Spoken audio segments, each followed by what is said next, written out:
তোমাদের জন্য দারুণ সুখবর। এই মাসে সেরা নিয়োগ 2025 খাদ্য দপ্তরে চাকরি। খাদ্য দপ্তরের চাকরির জন্য নতুন বিজ্ঞপ্তি জারি হয়েছে, যেখানে সম্পূর্ণ পার্মানেন্ট পোস্টে তোমাদের নিয়োগ করা হচ্ছে। কোনো কন্ট্রাকচুয়াল চাকরি নয়, সম্পূর্ণ স্থায়ীভাবে নিয়োগ করা হচ্ছে। এখানে তোমাদের বিভিন্ন পোস্ট আছে, যার জন্য যোগ্যতাও বিভিন্ন, যেমন হচ্ছে ক্লাস 8 পাস থেকে শুরু করে মাধ্যমিক, উচ্চ মাধ্যমিক, গ্র্যাজুয়েশন, যে কোনো যোগ্যতা থাকলেই তোমরা আবেদন করতে পারবে। সম্পূর্ণ বিস্তারিত তথ্য এই ভিডিওর মাধ্যমে তুলে ধরা হবে, কারণ তোমরা জানো আমি আমার চ্যানেলের মাধ্যমে অথেন্টিক ইনফরমেশন প্রোভাইড করে থাকি। আর এরকমই যদি গুরুত্বপূর্ণ অথেন্টিক ইনফরমেশন পেতে চাও, তাহলে অবশ্যই বলবো চ্যানেলটাকে সাবস্ক্রাইব করে বেল আইকনটাকে অল করে নাও। তো চলো মূল পিডিএফ এ চলে যাচ্ছি, কিন্তু তার আগে যেহেতু একটা জিকে প্রোগ্রাম শুরু করেছি, প্রত্যেক ভিডিওতে একটি করে জিকে প্রশ্ন তোমাদের জন্য থাকে। আজকের জিকে প্রশ্ন কম্পিউটার থেকে। তো আজকের জিকে প্রশ্ন, কম্পিউটারের সিপিইউ কে মানবাঙ্গের কিসের সাথে তুলনা করা হয়? কম্পিউটারের সিপিইউ কে মানবাঙ্গের কিসের সাথে তুলনা করা হয়? অপশন এ চোখ, অপশন বি মস্তিষ্ক, অপশন সি হচ্ছে কান, অপশন ডি হচ্ছে নাক। এর সঠিক উত্তর অবশ্যই তোমরা প্রত্যেকেই কমেন্টে এখনই জানিয়ে দেবে। তো চলো পিডিএফ এ চলে যাচ্ছি। তো দেখো এখানে তোমাদের কত শূন্যপদ। এখানে তোমরা বিভিন্ন ক্যাটাগরি দেখতে পাচ্ছ, ক্যাটাগরি 1, 2, 3, 4 এরকম ক্যাটাগরি দেখতে পাচ্ছ। স্যাংশন আছে 42,008টি মতো, এবং তোমাদের ভ্যাকেন্সি যেটা থাকছে সেটা 15,465 মতো তোমাদের ভ্যাকেন্সি থাকছে। এবং সব থেকে গুরুত্বপূর্ণ বিষয়, তুমি যে জেলা থেকে আবেদন করবে সেই জেলার যেসব ফুড অফিস আছে সেখানেই তোমাদের পোস্টিং হয়ে যাবে। ঠিক আছে, তো চলো আর কি কি বলা হচ্ছে সম্পূর্ণ ডিটেলসটা আমরা জানবো, এবং কোন কোন পোস্টে নিয়োগ করা হচ্ছে, তার জন্য যোগ্যতা কি প্রয়োজন সবই জানবে এই ভিডিওর মাধ্যমে। দেখো তোমাদের জুনিয়র ইঞ্জিনিয়ার পোস্ট আছে, যেখানে তোমাদের গ্র্যাজুয়েশন যোগ্যতা, যারা যারা সিভিল ইঞ্জিনিয়ারিং নিয়ে গ্র্যাজুয়েশন করেছো, ইলেকট্রিক্যাল নিয়ে গ্র্যাজুয়েশন করেছো বা মেকানিক্যাল নিয়ে গ্র্যাজুয়েশন করেছো, তারা এখানে এলিজিবল আছো। অথবা তোমার যদি ডিপ্লোমা করা থাকে, মানে পলিটেকনিক ডিপ্লোমা করা থাকে, সেটা সিভিল হোক, ইলেকট্রিক্যাল হোক বা মেকানিক্যাল হোক, বা 1 বছরের যদি তোমার এক্সপিরিয়েন্স থাকে, তাহলে তুমি যেই পোস্টের জন্য আবেদন করতে পারবে।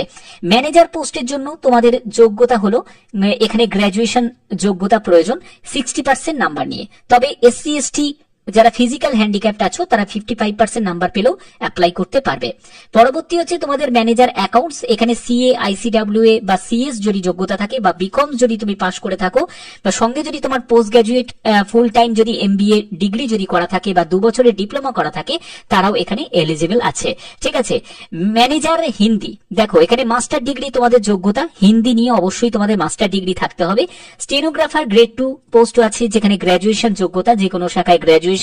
ও লেভেলে যদি তোমার কোয়ালিফিকেশন মানে ডোয়েকের সার্টিফিকেট থাকে, এবং তোমাদের একটা টাইপিং স্পিডের কথা বলা হচ্ছে, যেখানে 40টি শব্দ প্রতি মিনিটে আর 80টি শব্দ হচ্ছে প্রতি মিনিটে একটা টাইপিং শর্ট হ্যান্ডে তোমাদের টেস্ট নেওয়া হবে। ঠিক আছে, অথবা তোমাদের ডিগ্রি কম্পিউটার সায়েন্স নিয়ে যাদের ডিগ্রি করা আছে, মানে বিটেক করা আছে, তারাও অ্যাপ্লাই করতে পারে। সেখানেও তোমাদের 40-80 এরকম টাইপিং শর্ট হ্যান্ডের স্পিড তোমাদের থাকতে হবে। পরবর্তী হচ্ছে তোমাদের অ্যাসিস্ট্যান্ট গ্রেড 2 হিন্দি। এই পোস্টের জন্য তোমাদের ডিগ্রি মানে গ্র্যাজুয়েশন যোগ্যতা প্রয়োজন, অবশ্যই হিন্দি নিয়ে তোমাদের গ্র্যাজুয়েশন যোগ্যতা থাকতে হবে। প্রফিসিয়েন্সি ইন ইংলিশ, ঠিক আছে, 1 বছরের অভিজ্ঞতার কথাও বলা হচ্ছে। টাইপিস্ট হিন্দির জন্য তোমাদের গ্র্যাজুয়েশন যোগ্যতা, এবং এখানে 30টি শব্দ প্রতি মিনিটে তোমাকে হিন্দিতে টাইপিং স্পিড থাকতে হবে। ওয়াচম্যান পোস্টের জন্য 8 পাস যোগ্যতা প্রয়োজন।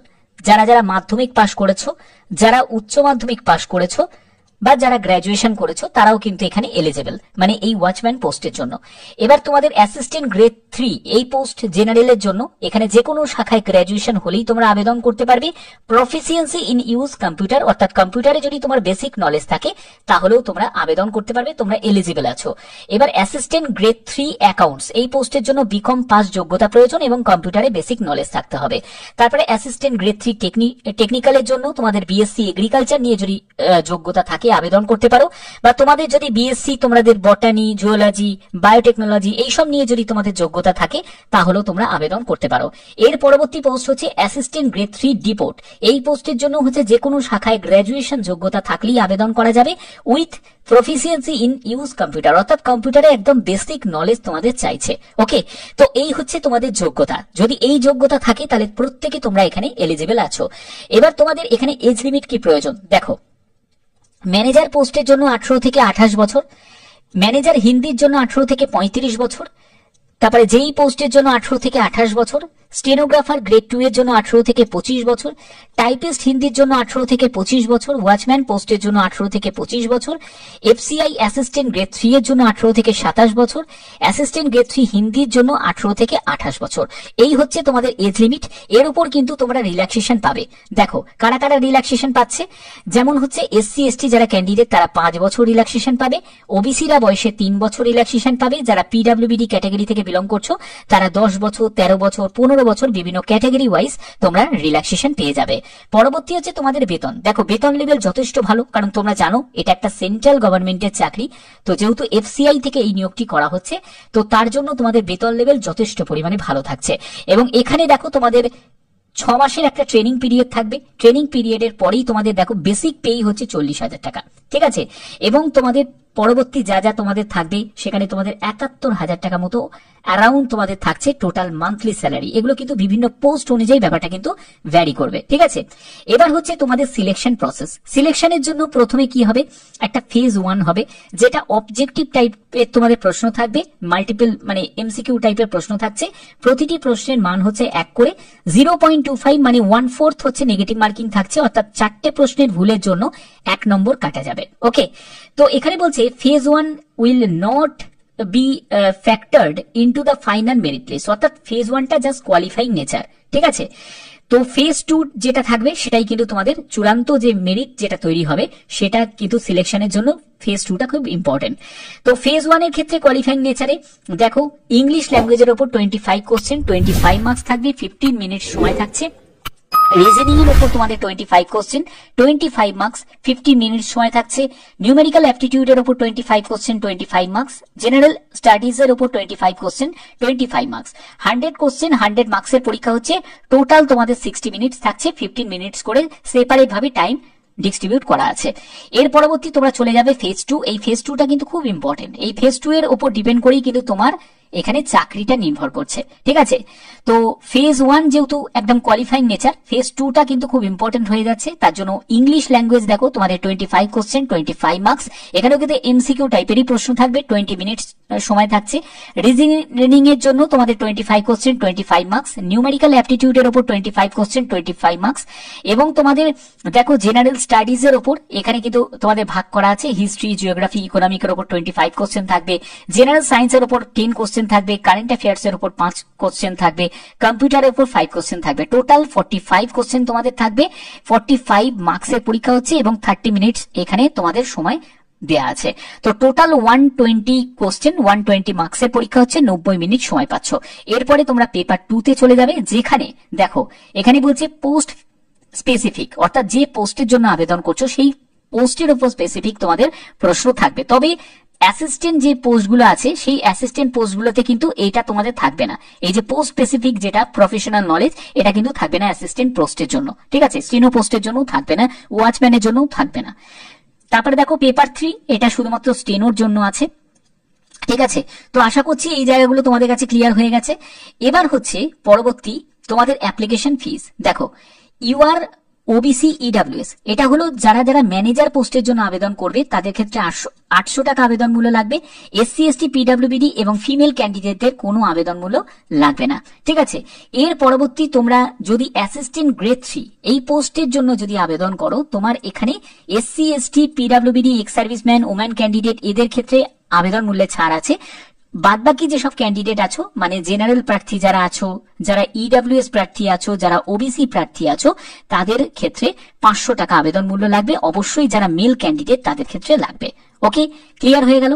আচ্ছা, এবার দেখো তোমাদের এখানে কি স্টেপগুলো থাকবে। প্রথমে স্টেপ 1 থাকছে, যেটা হলো এফসিআই এর অফিসিয়াল সাইট থেকে তোমাদের আবেদন করতে হবে, ঠিক আছে।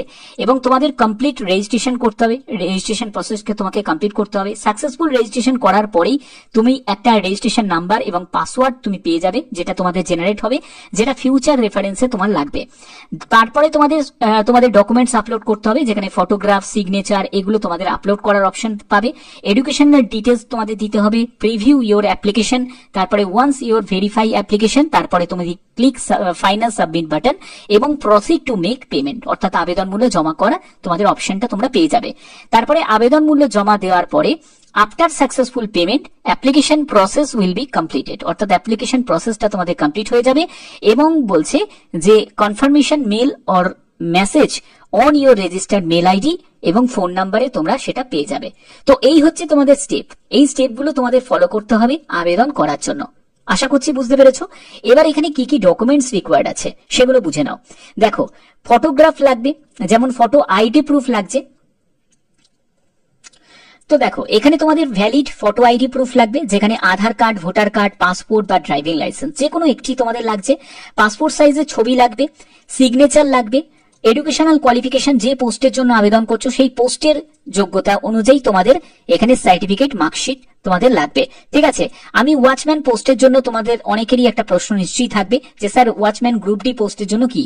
তো গ্রুপ ডি পোস্টের জন্য তুমি চাইলে 10th পাস যোগ্যতা দিয়েও অ্যাপ্লাই করতে পারো, অথবা তুমি চাইলে মাধ্যমিক, উচ্চ মাধ্যমিক যোগ্যতা দিয়েও অ্যাপ্লাই করতে পারো। ঠিক আছে, কিন্তু এখানে মিনিমাম যোগ্যতা হলো 8 পাস। ওকে, তো 8 পাস তো নর্মালি এখন ক্যান্ডিডেট খুব পাওয়াই মুশকিল। তো মাধ্যমিক, এখন নর্মালি মাধ্যমিক অনেকেই পাস করা থাকে, তো সেক্ষেত্রে মাধ্যমিক যোগ্যতা দিয়েও আবেদন করা যাবে। সেখানে মাধ্যমিকের মার্কশিট, মাধ্যমিকের সার্টিফিকেট সবই কিন্তু তোমাদের প্রয়োজন আছে। ঠিক আছে, এবার হচ্ছে তোমাদের ডেট অফ বার্থের সার্টিফিকেট বা মাধ্যমিকের সার্টিফিকেট, কাস্টের সার্টিফিকেট লাগছে, তারপরে যারা পিডব্লিউডি ক্যাটাগরি থেকে তাদের সেই সার্টিফিকেট লাগছে। যদি তোমার এক্সপিরিয়েন্সের কোনো পোস্টে আবেদন করো তাহলে সেই ক্ষেত্রে তোমাদের এক্সপিরিয়েন্স সার্টিফিকেট লাগবে। তাছাড়া এটার কোনো প্রয়োজন নেই, এটা যারা এমপ্লয়ি তাদের জন্য লাগছে। এই দুটো তোমাদের প্রয়োজন হচ্ছে না, বাদ বাকি এই যে তোমাদের ডকুমেন্টস গুলো দেখালাম, এই ডকুমেন্টস গুলো কিন্তু তোমাদের নিড আছে। ওকে, এবার মেন ব্যাপার হচ্ছে তোমাদের এর আবেদন কবে থেকে শুরু হবে। দেখো, এফসিআই এটা হলো তোমাদের জুলাই মাস, জুলাই মাসের নরে তোমাদের লাস্ট উইকে তোমরা একটা ইনফরমেশন পেয়ে যাবে, আর না হলে তোমাদের আগস্ট মাস থেকেই তোমাদের একটা কনফার্মেশন, একটা নিউজ তোমাদের আসছে। এবং খুবই ভালো একটি সুযোগ, কারণ 15,000 প্লাস শূন্য পদে এফসিআই এ নিয়োগ বিজ্ঞপ্তি আসতে চলেছে। আমি তোমাদের আইবির ব্যাপারে অলরেডি তোমাদের আপডেট দিয়ে দিয়েছিলাম, যারা জানো না তারা আগের দেখে নিতে পারো। আইবিতে আমি বলে দিয়েছিলাম, আর আইবিতে কিন্তু বিজ্ঞপ্তি জারিও হয়ে গেছে 3,717টি শূন্য পদে। ঠিক আছে, ঠিক তেমনি আমি এফসিআই এর জন্য তোমাদের অগ্রিম তোমাদের বলে দিয়েছিলাম যে এফসিআই এর বিজ্ঞপ্তি এবার জারি হবেই। তো সেক্ষেত্রে এফসিআই এ কিন্তু বিজ্ঞপ্তি তোমাদের নয় এই মাসের তোমাদের লাস্টের দিকে, আর না হলে আগস্ট মাসের দিকেই তোমাদের বিজ্ঞপ্তি জারি হয়ে যাবে। বাদ বাকি যে কোনো ইনফরমেশনের জন্য অবশ্যই বলবো চ্যানেলটাকে সাবস্ক্রাইব করে রাখবে, বেল আইকনটাকে অল করে রাখবে, কারণ এটা তোমাদের জন্য, প্রত্যেকের জন্য বড় একটা সুযোগ। আশা করছি ভিডিওটা ভালো লেগেছে। এখনের মতো এটুকুই, টাটা।